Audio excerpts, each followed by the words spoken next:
सतगुरु कबीर साहिब, सतगुरु के समस्त श्रद्धालु भक्तगण,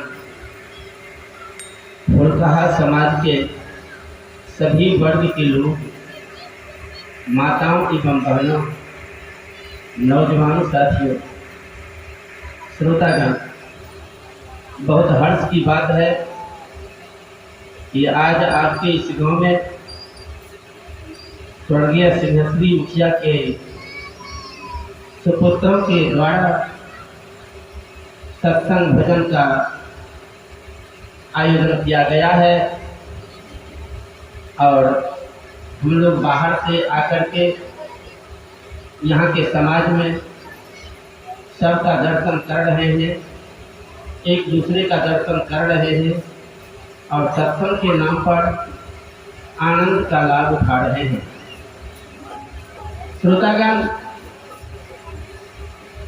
श्रोतागण, वैसे तो सत्संग भजन का कार्यक्रम यहाँ है, स्वर्गीय लक्ष्मण मुखिया के सुपुत्रों के द्वारा यह कार्यक्रम आयोजित किया गया है और तमाम समाज के लोगों को सत्संग से लाभ उठाने का आग्रह किया गया है। और चंचल मुखिया जी की ओर से 101 रुपये दानिया सदगुरु सदैव कल्याण करे और परिवार में सुख शांति करे जाए। इसलिए पूरे समाज से, माताओं एवं बहनों से आग्रह है कि यदि आपके हृदय पर हमारे इस शब्द का कोई बुरा असर नहीं पड़ता हो, कोई ठेस नहीं लगता हो, तो आप इस आवाज़ को आग्रह समझेंगे और अधिक से अधिक संख्या में आकर के सत्संग की पंडाल में बैठकर सत्संग के शब्दों से सद्ज्ञान प्राप्त करेंगे। यही हमारी पुकार है। अच्छी बात है। वैसे तो सत्संग का माहौल आजकल घरे घर चल रहा है। सत्संग आज से लगभग 30-40 वर्ष पहले इतना कभी नहीं हो रहा था जितना आज हो रहा है।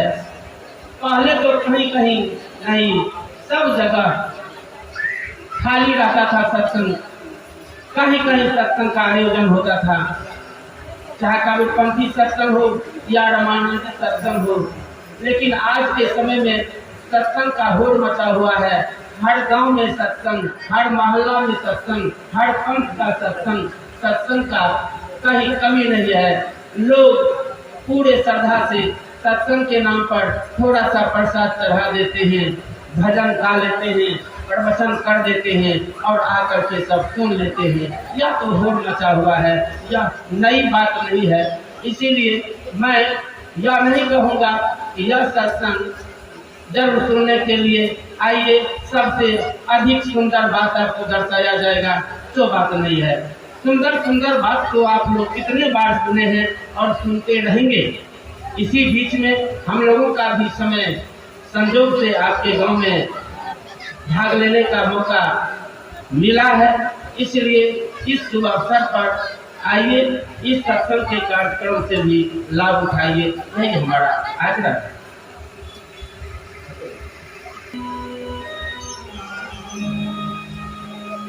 पंखा के साइड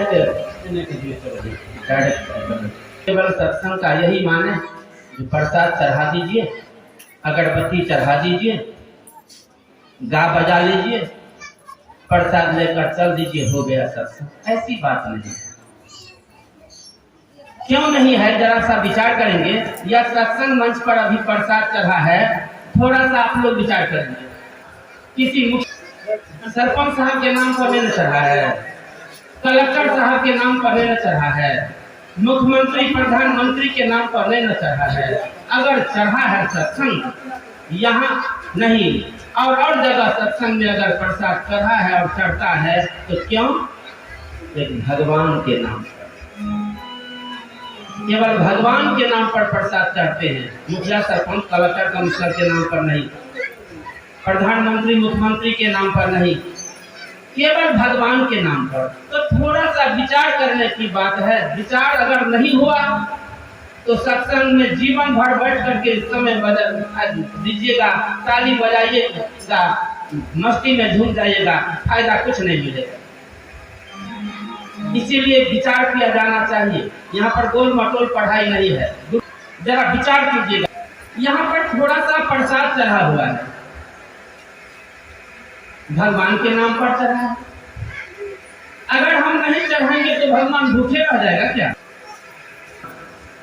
अन्न के लिए मरता है, जो हम चढ़ाएंगे तो उनका पेट भरेगा, नहीं तो नहीं भरेगा पेट नहीं। उनका दिया हुआ सामान तो दुनिया के लोग लेते हैं और खाते हैं, उनका क्या पेट भरेगा इससे? अगरबत्ती यहाँ पर चढ़ाए हैं, अगरबत्ती इस तरह से आरती घुमाए हैं, ऐसी तरह से लोग घुमाते हैं। थोड़ा सा विचार कीजिए, भगवान घूसखोर है। एक तो अगरबत्ती घुमा करके उसको फटिया लेंगे अपना तरफ ना, यह भरम है।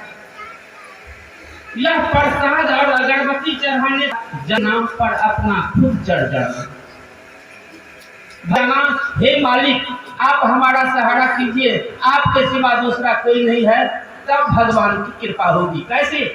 आप लोग घर घर में देखते होंगे मोबाइल में, जब द्रौपदी को चीर हरण का सवाल उठा था, जब उनके चीर हरण करने के लिए दुर्योधन ने आदेश दिया और दुशासन ने पूरा पावर लगाया, तो द्रौपदी अपने चीर को पकड़ करके प्रतिष्ठा को बचाने के लिए परेशान होने लगी।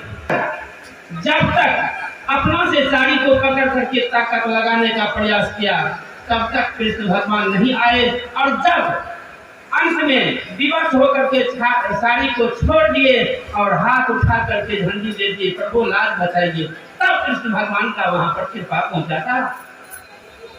अपना सरेंडर हो जाइए, तो इसके बाद अर्पित हो जाइए, तब मालिक का दया होगा। और जब अपना पावर लगाते रहिएगा, मालिक घर बैठे रहेंगे, आपकी तरफ देखेंगे।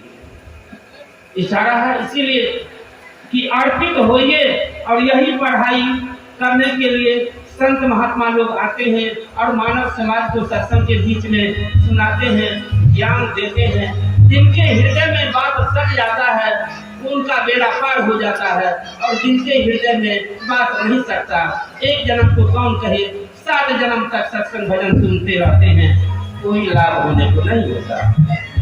इसीलिए जरा आए हैं तो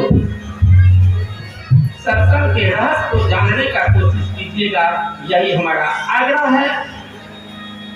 और शुभारंभ कर रहा हूं भजन से।